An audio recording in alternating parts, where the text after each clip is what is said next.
Welcome aboard to podcast 29 in the series of the Voyage to Back Yonder. As we continue on our voyage to back home, like most things in our lives, we start to develop a supposed to be around how the journey is supposed to look. What direction are we supposed to sail? What ports are we supposed to stop to get supplies? What sites are we supposed to visit along the way? We anticipate what the predicted weather is supposed to be, and we plot the course for our entire voyage. There's nothing wrong with planning out our entire lives. After all, we come here to experience the disappointment and fear that are spawned when things don't unfold as expected. We get to experience feeling out of control when we try to control the weather and storms that drift effortlessly in the ocean. If we're stubborn, we might try to speed up and go through the storm, determined to keep our expected route. And of course, we are a stubborn race of people, so we'll likely experience turbulent seas and losing possessions overboard, throwing up, and maybe even running our ship aground on an island or wrecking on some rocks. At times, we might feel like we're drowning from the intense downpour of rain, in a crazy storm. Our stress and uncomfortable emotions come from within us in these situations. When we have a belief that we're supposed to control the storm we're going through or the storm someone else is going through, then fear hits us. The fear of what it means about us if we're going through a storm or can't stop a storm. Does the God of the sea have it out for us? Have we done something wrong to not deserve perfect weather on our voyage? Will other captains reject us because we didn't steer our ships a different route? What does it mean if I wasn't able to rescue those other ships that steered into that storm? When things on our voyage don't unfold as we expected, it challenges our self-worth. And for this, I'm very grateful. I know, I hear ya. That sounds like crazy talk, Denny. But yes, as we're going through the stormy seas and throwing up overboard, being knocked around on deck as the waves crash onto the deck of our ships, it may be a challenge to feel thankful.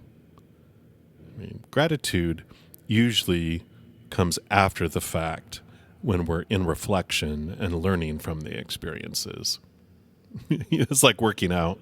It's a pain in the butt. Literally, as we're sweating and feeling the burn in our muscles as they tear and are challenged. But later, when we're reflecting in the mirror, we're like, dang, that was totally worth it.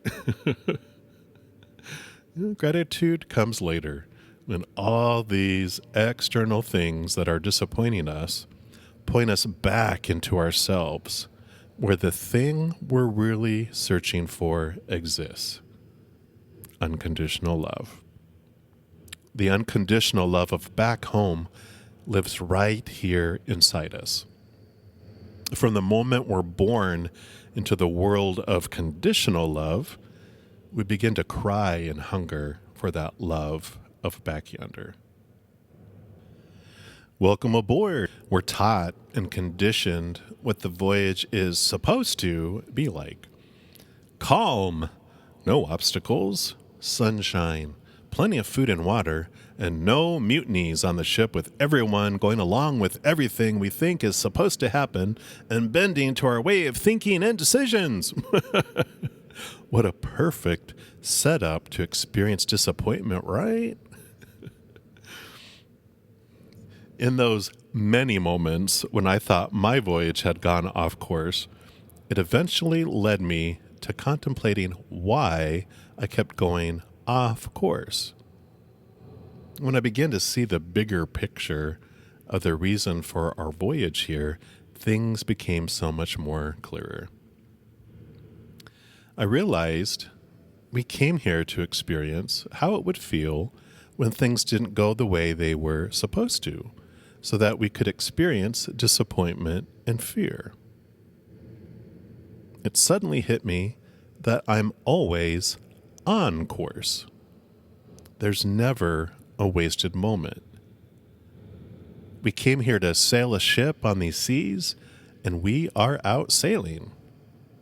We're explorers, and we have this great opportunity to explore so many different routes and islands along the way to back yonder. We knew before we began this journey that the seas were going to be full of sea monsters and pirates and storms and mermaids and treasure. We knowingly signed up for this adventure. Isn't that a game changer?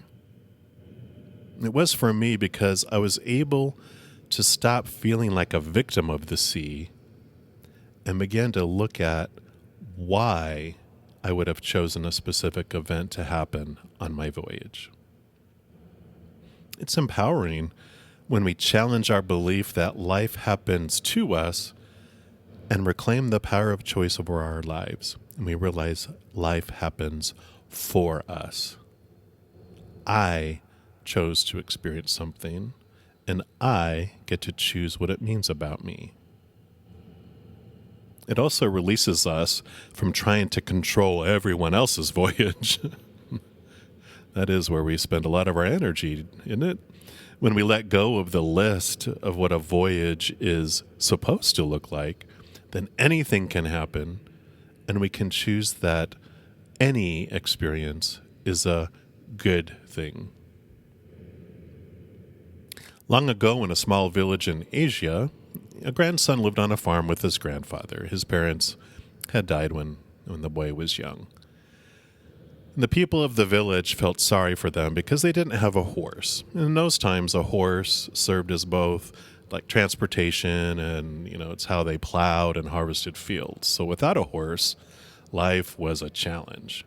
And the people of the village saw this as a bad thing. Well, one evening, a large storm came through the farm, and the next morning when the old man and his grandson entered their barn, they saw a wild horse had been startled and trapped inside. Wow, the village celebrated. This was a good thing. So a week passed. Another storm blew through the area, knocking down the fence they had built to keep the horse contained, and it escaped. Oh, the people of the village were saddened for them, This was a bad thing. Within a few more days, the wild horse returned with 3 other horses. The grandfather and the grandson had treated the horse so well that he came back and brought back his friends. Woohoo! The people exclaimed.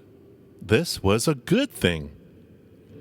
Then the next day, while the grandson was breaking in the new wild horses, one of them freaked out and bucked the grandson off.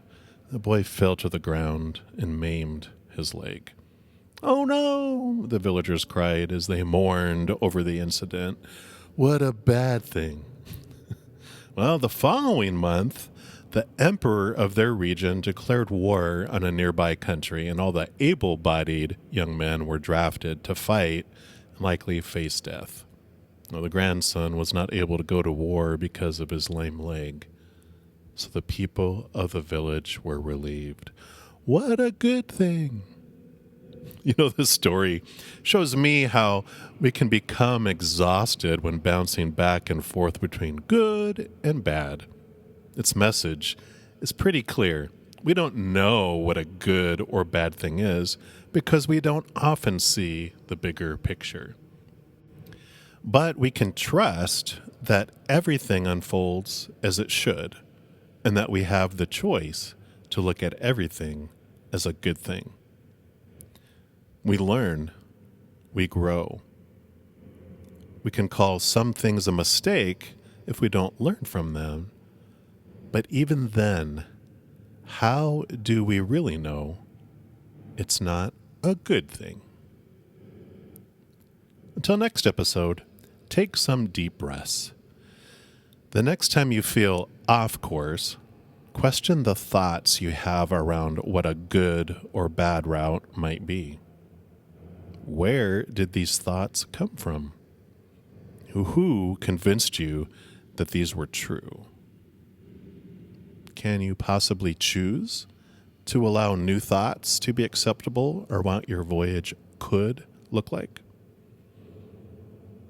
We can replace the should be with could be and watch your world change in front of your eyes. New possibilities can show themselves, and the wind just might fill your sails once again. I'll leave you with one of my most favorite quotes from the earthly departed Wayne Dyer.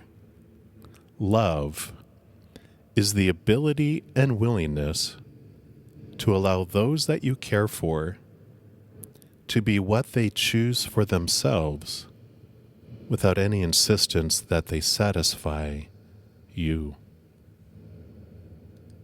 Enjoy your voyage. I love you.